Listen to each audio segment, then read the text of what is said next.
Morning, everyone. Are we on? Okay. Let's pray real quick. Father, we come here today seeking your presence and ask for your calm and your peace and your presence. Please prepare the soil of our hearts for what we're about to hear. And let it take root in us and move us in ways that you want us to go. We do this to your glory, Father. Amen. Here's a reading from the 5th chapter of the Gospel according to Luke. After these things, Jesus went out and saw a tax collector named Levi sitting at the tax office. And he said to him, "Follow me." So he left everything, got up, and followed Jesus. Then Levi threw a great party at his house for Jesus, and there were a great number of tax collectors and other people who came. Then the scribes and the Pharisees complained against his disciples, saying, "Why do you eat and drink with tax collectors and other sinners?" Jesus answered and said to them, "Those who are healthy do not need a doctor, but those who are sick do. I have come not to call the righteous, but to call the sinners to repentance." Then he said to them, "Why do the disciples of John spend a lot of time fasting and praying, as do the disciples of the Pharisees, but your disciples eat and drink?" And Jesus said to them, "Can you make the friends of the bridegroom fast while the bridegroom is with them? But the days will come when the bridegroom will be taken away from them, and in those days they will fast." Then he spoke a parable to them. "No one patches an old garment with an unshrunk new piece of cloth. If he does, the new piece causes the garment to tear, and also the new piece does not match the old piece. And no one puts new wine into old wineskins. If he does, the new wine will burst the wineskins, spill out, and the wineskins will be ruined as well. Instead, new wine must be put into new wineskins, and then both are preserved. And no one, having drunk the old wine, immediately desires the new. Instead, he says the old wine is better." This is the word of the Lord. Thank you, Larry.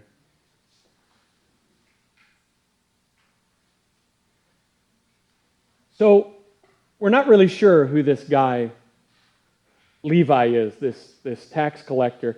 The almost identical story appears in Matthew chapter 9 in Matthew's gospel, including the healing of the paralytic that precedes this story and the analogies about the cloth and the wineskins that follow it, except that in Matthew 9, the tax collector is named Matthew. So it would seem like Levi and Matthew are the same person, though scholars have different opinions on it.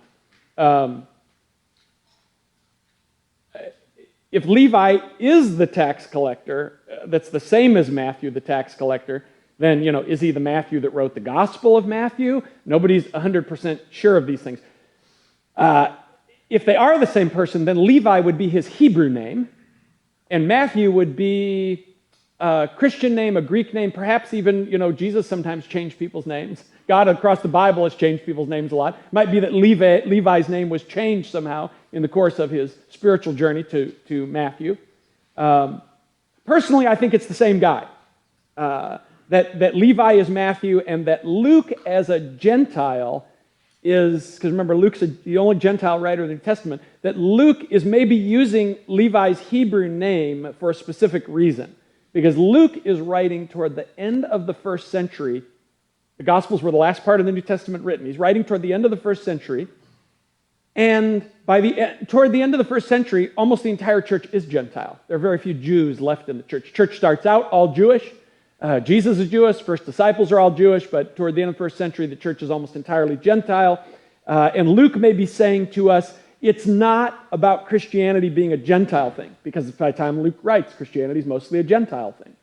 So Luke may be saying it's not about Christianity being a Gentile thing, because here you have Jews who are closed to the message of Jesus in this story, and you have Jews who are open to the message of Jesus. So Luke may be trying to say to us, it's not a Gentile thing, it's a heart thing.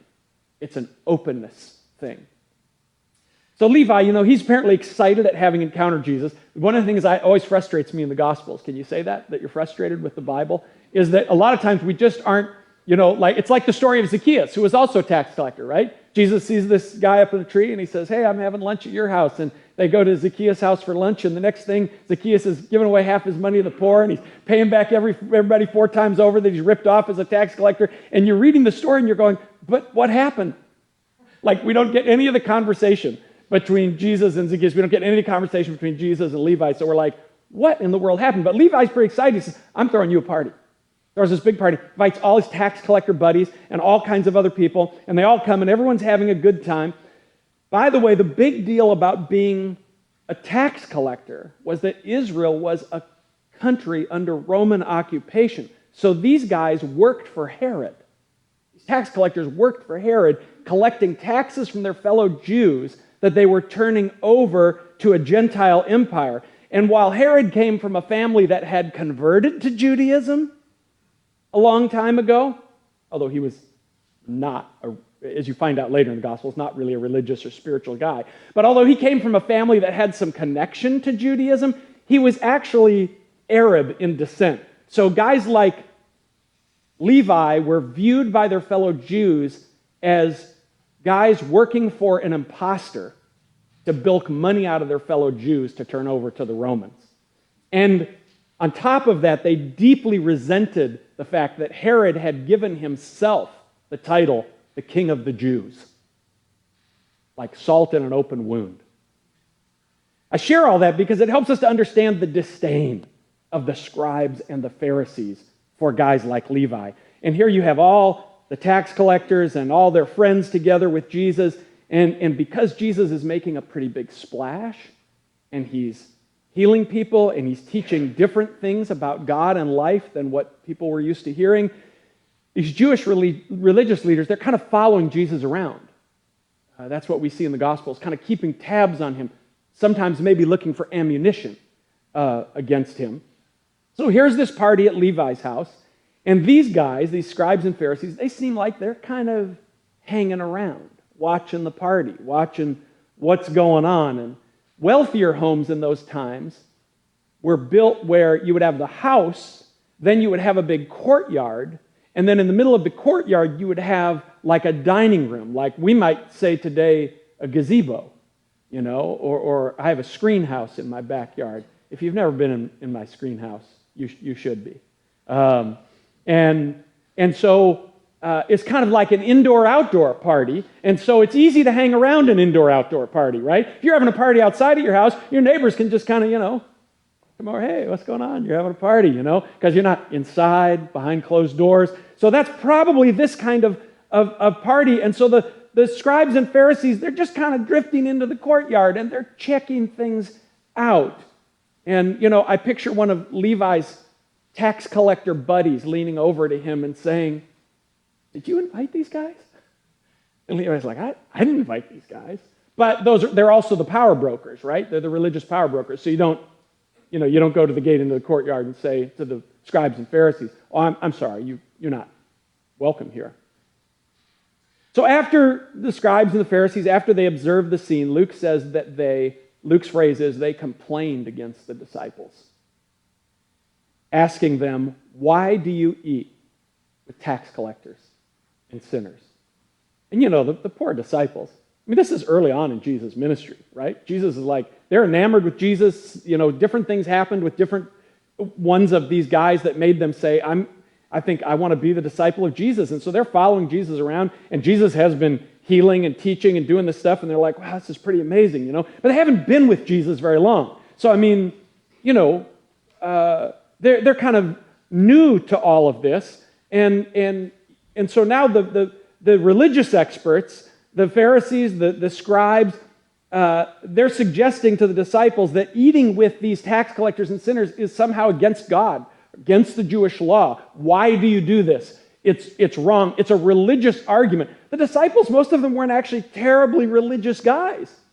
When Jesus encountered them, that actually may be why Jesus drafted some of them into there was less unteaching that had to happen. So they're grilling the disciples, why are you doing this? This is wrong. This is against God, and the disciples are like, I don't know, Jesus said we were going to a party and the chicken's good. Have you tried the chicken?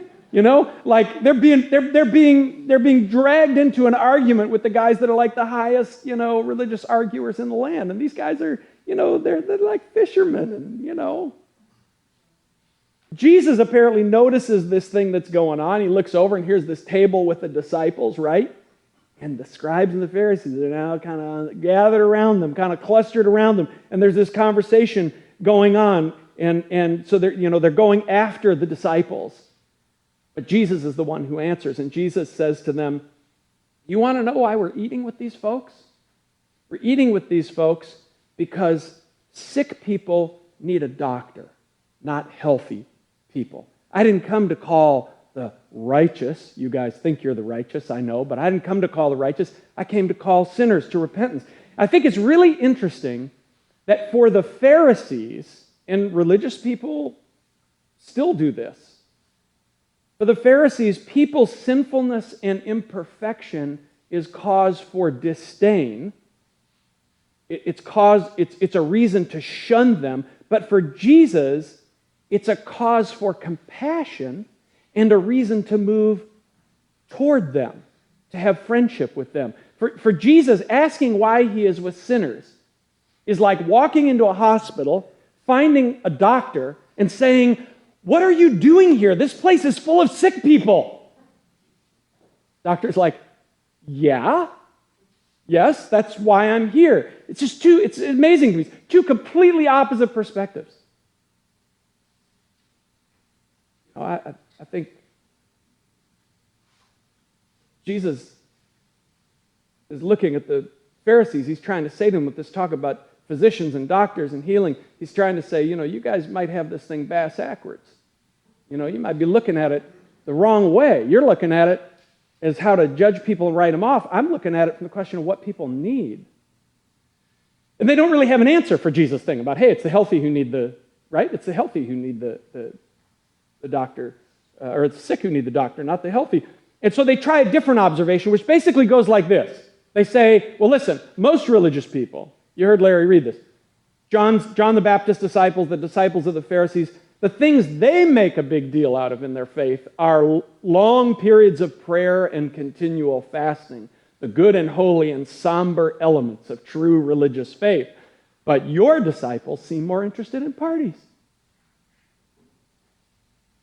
Jesus' response is to compare it to a wedding feast and say, well, you can't expect the friends of the bridegroom to be fasting at the wedding reception while the bridegroom is with them. Someday the bridegroom will be taken from them, and then they can fast.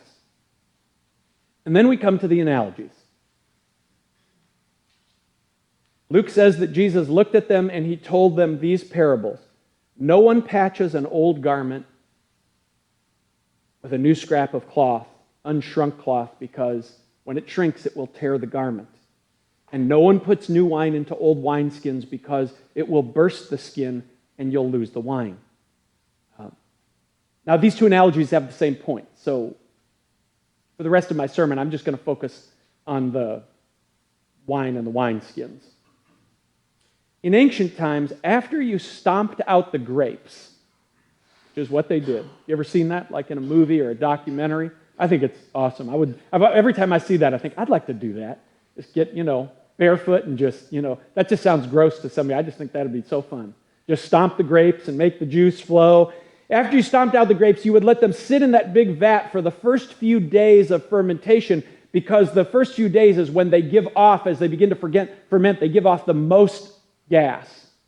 And once they had released a significant portion of those gases, you would take a goat skin or a sheep skin that you had partially tanned and in which you had sewn up the leg holes and the bottom end, if you know what I mean, right? And you would fill it, you would pour the wine in, and then you would tie it up at the neck. That's an amazing thing about ancient times. Like, we have all these manufactured products. People back then took all the things that were already in the world and said, oh, we could use that for a container. We could use that for a tool. We could use that for a utensil. So that's what a wineskin was. Now, a new skin, as you would expect, would be pliable, so that as the wine continues to ferment in the skin can still expand some.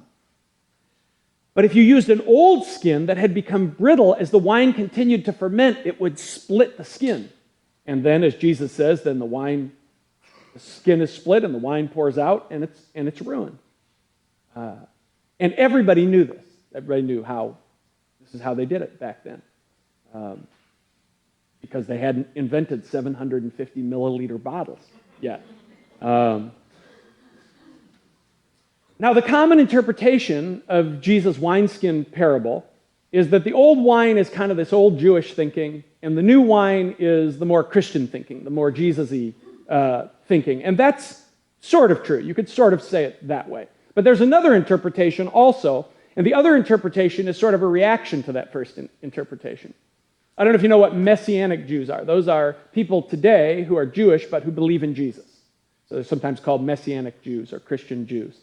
And one of the things that Messianic Jews are always rightly trying to remind us of is that you don't want to throw out the Old Testament, and you don't want to throw out the Jewishness of Jesus, because all of this stuff we read in the Gospels as we are today, it all takes place in a Jewish religious and cultural context. And so if you don't understand anything about where Jesus is coming from, it'd be like trying to understand your life apart from being an American.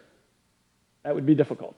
So if you don't understand anything about Jesus' culture and time and religion, you're not going to be able to make sense of certain things that Jesus teaches, or certain things that Jesus does, or certain stories that unfold in the Gospels. And so Messianic Jews will say, don't throw all that stuff out. So when they hear Christians say, well, the old wine is all that old Jewish stuff, and the new wine is all the Christian Jesus-y stuff, they hate that distinction, and they say, no, that's the wrong way to read the parable. The way to read the parable is that the wineskins are really the disciples. And what Jesus is saying is that his disciples, he's saying to the Pharisees, they're not like your disciples. These guys haven't been steeped in all the faith stuff. They haven't had all the Jewish, teaching that your disciples have had. They're not really good church boys. And so I have to, in order to give them the wine, I have to do it with them in a different way than we would do it with your disciples. So, for example, starting with feasting rather than fasting. And,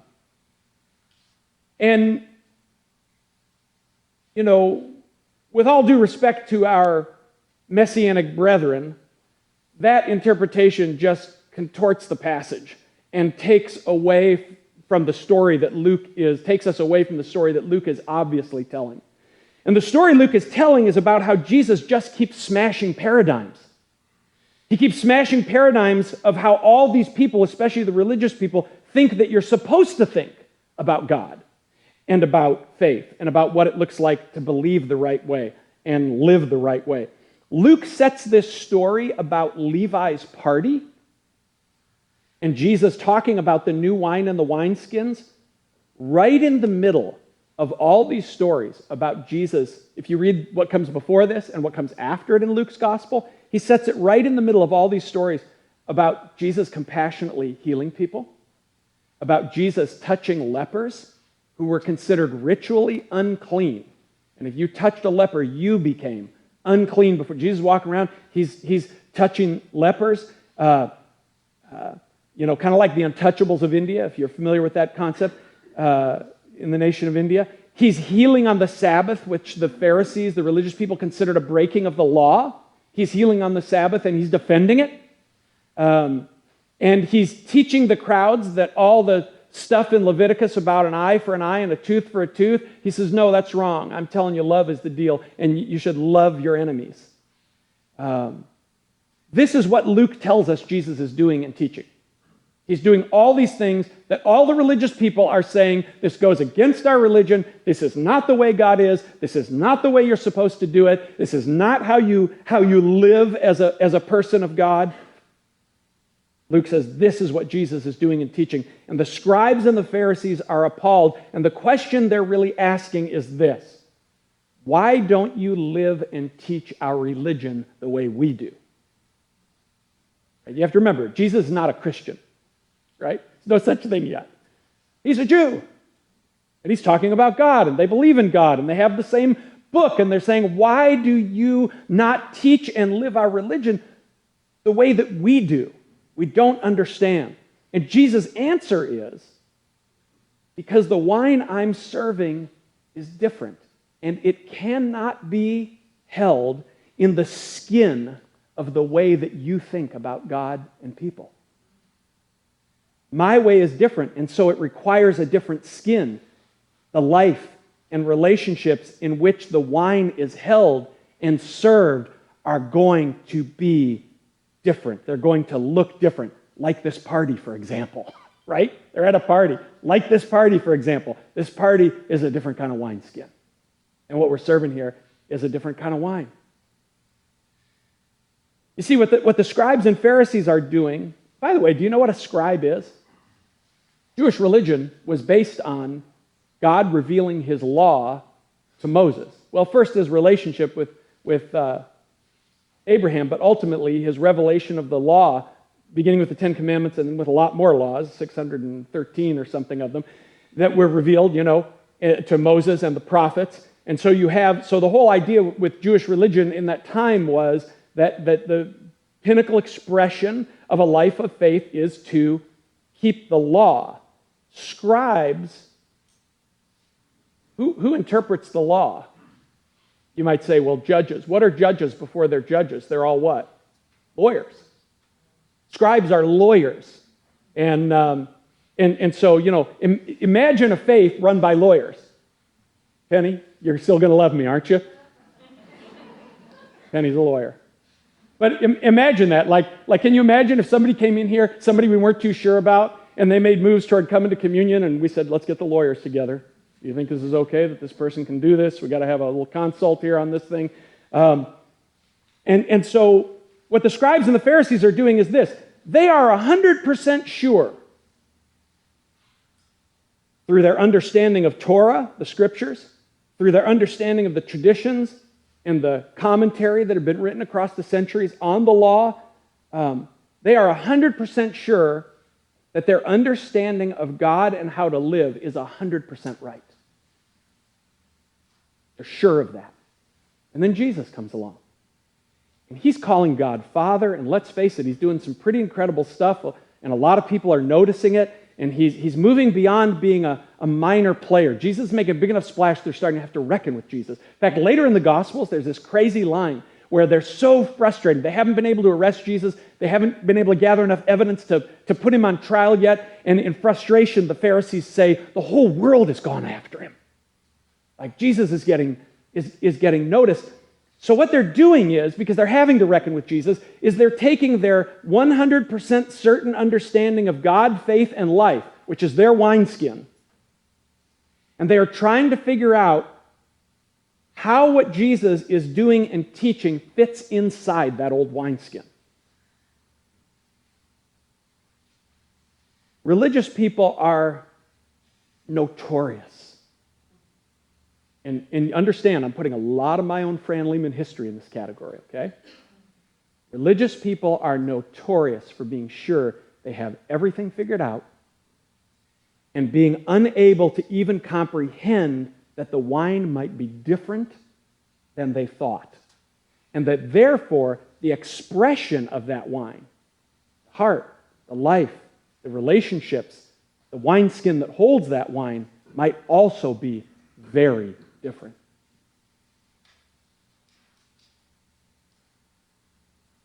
I have a good and somewhat humiliating story about this from my own life that I want to tell you. Just told this to some folks in the last week or two, but I haven't told it other than that for a long time. So, long before there was a LifeSpring Church, Linda and I were a couple of Catholic kids that fell in love with Jesus and then fell in love with the Bible, as we still are, and fell in love with church where people sang and expressed their hearts, because we came from churches where everything was very, you know what I'm talking about. And we fell in love with all that, and we went on this journey, but eventually the Bible preaching churches that we ended up in those those kind of those Bible preaching churches where there's just a lot of legalism and externalism. We listened to a lot of sermons back in the day, not my sermons, a lot of sermons back in the day about, how, people who, drank a glass of wine or watched R-rated movies or smoked cigarettes were probably going to hell. So, the Lord is so faithful. Because after I finished seminary, I knew that I didn't get it. It's good to know that you don't get it sometimes, right? Like I love Jesus and I love the Bible, but I didn't have me figured out and I didn't have people figured out. And I thought, how can I be a pastor? Like, I don't get people. People are weird. I'm weird. I don't understand the human heart. How can you shepherd people if you don't understand the human heart? And I was in a Christian bookstore and I stood at the bookstore and I said, God, you got to give me something. I know the book. I just can't the pieces aren't fitting right. There's something more. And keep in mind, we're in these churches that are saying it's all about how you look and how you act and the rules you keep. And, Fran Lehman, God always made me a softie, even when I was a kid. So I'm like, I know there's more to this. I just don't know what it is. And I said, you got to give me some help. So I'm standing in front of the spirituality and self-help section of the bookstore, and I pull a book off the shelf by a guy named Larry Crabb, a Christian psychologist I'd never heard of in my life. And I read a book by him, and then I read another book, and then I read his newest book at that time, which was called Real Change is Possible If You Start from the Inside Out. That was not the message of the church that we were part of. That it all starts here. It's Jesus' message, right? If you read the Gospels, Jesus tells us over and over, everything starts in the heart, right? Out of the abundance of the heart, the mouth speaks, right? I didn't know this. So I read this book, and I'm just lit up. I'm like, this is the explanation I'm looking for. People are not robots meant to keep rules. They are deep creatures meant to live something, I didn't know what it was, something really good, something glorious. So I called Larry Crabb's office in Colorado, and I said, does this guy ever teach anywhere? And they said, where are you? I said, Chicago. They said, yeah, next week he's doing a thing in Indianapolis for a whole week called Understanding People. I said, I'm in. Sign me up. Here's my credit card. We had no money. Our early life was a little tough economically. We didn't own a car that could drive to Indianapolis, for real, without breaking down. I borrowed a car from a friend so I could go to Indianapolis, so I could sit Monday through Friday in a conference room in some big church and listen to this guy talk and help me understand Jesus and Christianity and the human heart and spiritual growth and all these things better, right? Because I'm thinking, if I don't understand these things, how can I give anybody anything good? So a second or third day of this thing, he's teaching, and I'm soaking it up, and he asks a question. He was very good at getting people to interact. And he says, so I'm curious, if you were to say, he's saying this to 200 or 300 pastors and church leaders and other motivated Christians, and he says, I'm curious if I were to ask you if there's one thing the New Testament gives us that says this is the mark of spiritual growth, what you think that would be. And he opened it up for people to answer. And people gave all these different answers, that you love God, that you know the scriptures, that you become more spiritually mature or a more mature person, that you live a holier life, all these different answers. And after people gave all these answers, Larry Crabb said, those are all true. I mean, those are all parts of the picture of becoming more spiritually mature. He said, but I realized a number of years ago that there's really just one thing that the New Testament gives it, and it's everything from Jesus through the epistles over and over, and says, this is, if you want to know, if you have grown, if you are being changed by God, if you are moving towards spiritual maturity, there's really only one thing the New Testament says, this is how you can know it. This is the one mark. We're all like, yes. He says that one mark is love.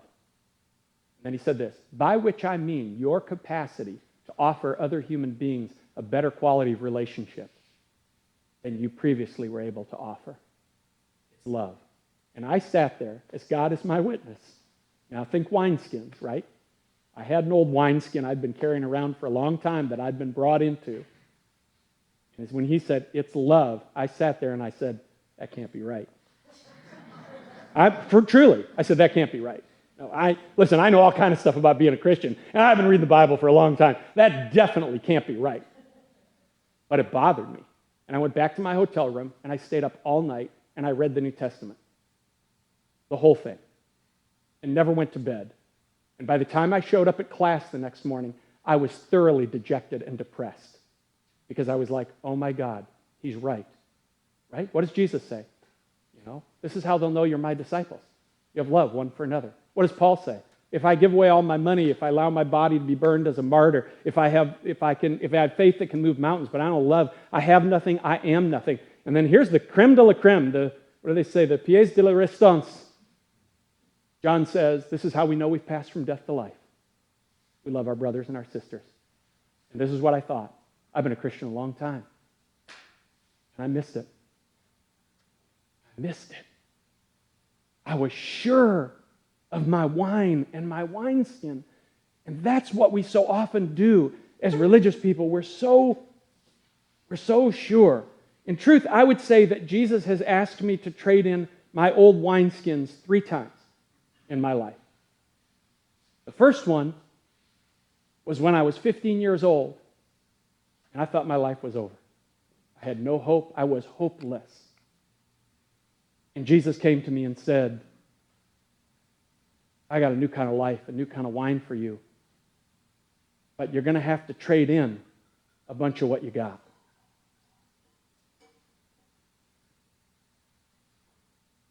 Second time was the story I just told you, where I realized, just like the Pharisees, I got this whole paradigm of Christian faith, and it's actually missing the very, very, very most important thing.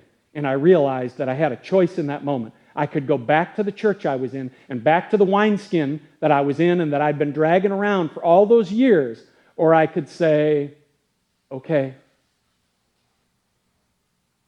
as much as I hate being wrong, pour me the new wine.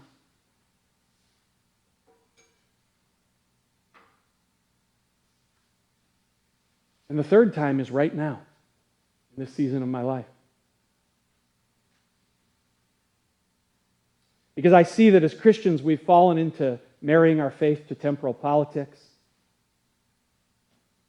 I'm going to tell you something, that's old wine. Reading the Bible like a set of bylaws more than a book where Jesus is the climax of the story. And in our inability and unwillingness to consider and perceive the better wine of Jesus,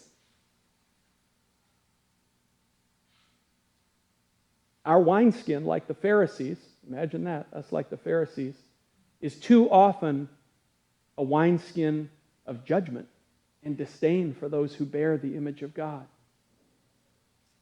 I would say that over the last 3 to 4 years especially, Jesus has been asking if he can pour me a new cup.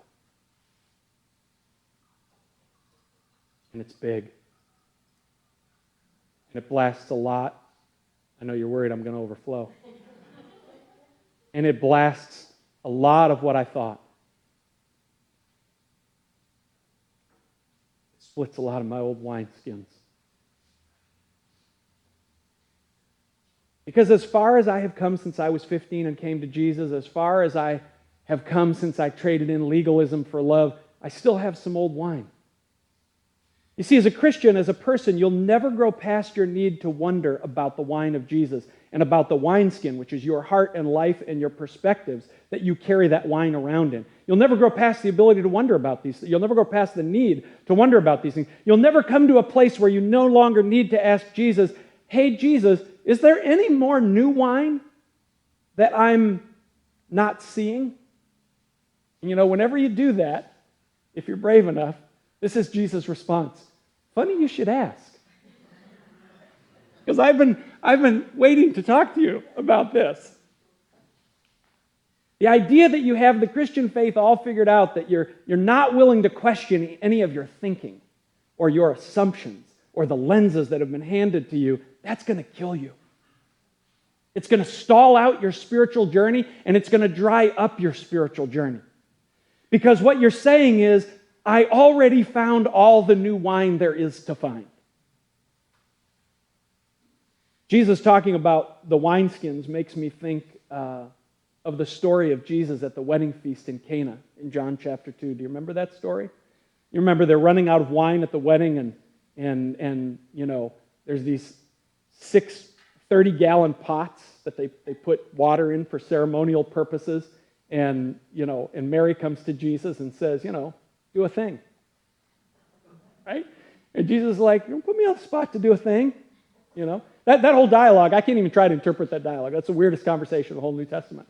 But Mary says, I do a thing, and Jesus is like, but then Mary turns to the servants and she says, whatever he tells you to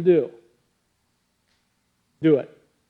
And by the way, in the way we bottle wine today, those 6 pots, that's 1,000 bottles. I guess Jesus is a believer in go big or go home. That's 1,000 bottles, the way we bottle wine today. You remember what the chief steward says when he tastes Jesus' wine? At this point in my life, I feel like the chief steward. You know, I've already tasted some really good wine at the party in this journey with the Lord. I've tasted some really good wine across the years in a lot of different ways since Jesus found me back there 15 years old. But what I'm tasting now and what I'm seeing now and the wine Jesus is pouring into my thinking and my heart now, I find myself saying this to the Lord, you have saved the best for last. I am more in love with Jesus today and more excited to know Jesus and be a follower of Jesus than I ever have been in my entire life. It's more beautiful and more transforming to me than it's ever been. The old wine of religion, you know what it does? The people who think it's the only wine, it makes them smug. And the other people, it makes them feel judged and disdained. There's no hope in it. But the more of Jesus' new wine, the real stuff of life, that you are able to perceive and receive and drink in, and you let it fill you and it lives in you, then when you pour it out, that wine, you know what people around you say? Where has this wine been all my life? Especially religious people. Where has this wine been all my life? The wine of love and goodness and hope. Jesus is at a party at Levi's house, and Levi and these people are thinking, this is what God is like? And Jesus is like, yeah. And they're thinking, well, the Pharisees are definitely thinking what I was thinking. That can't be right. That can't be right. But Jesus said, the Son of Man did not come into the world to condemn the world, but that through him the world might be rescued. Jesus said, I have come that they might have life. Have it, as we say in Haiti, en abondance.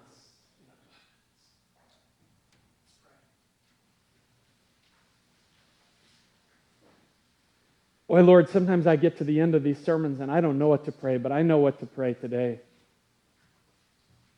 Come and smash all our paradigms. Come and make us people who realize that though we may think we aren't carrying any old wine around in our saddlebags, we surely are. And that the new wine that you would pour for us, Lord, the new wine that you would pour for us is more beautiful, more flavorful, more wonderful, more life-giving. Which really means, Lord, make us people who are willing to question our viewpoints, our assumptions, the lenses we've been handed, even the lenses we've been handed about you.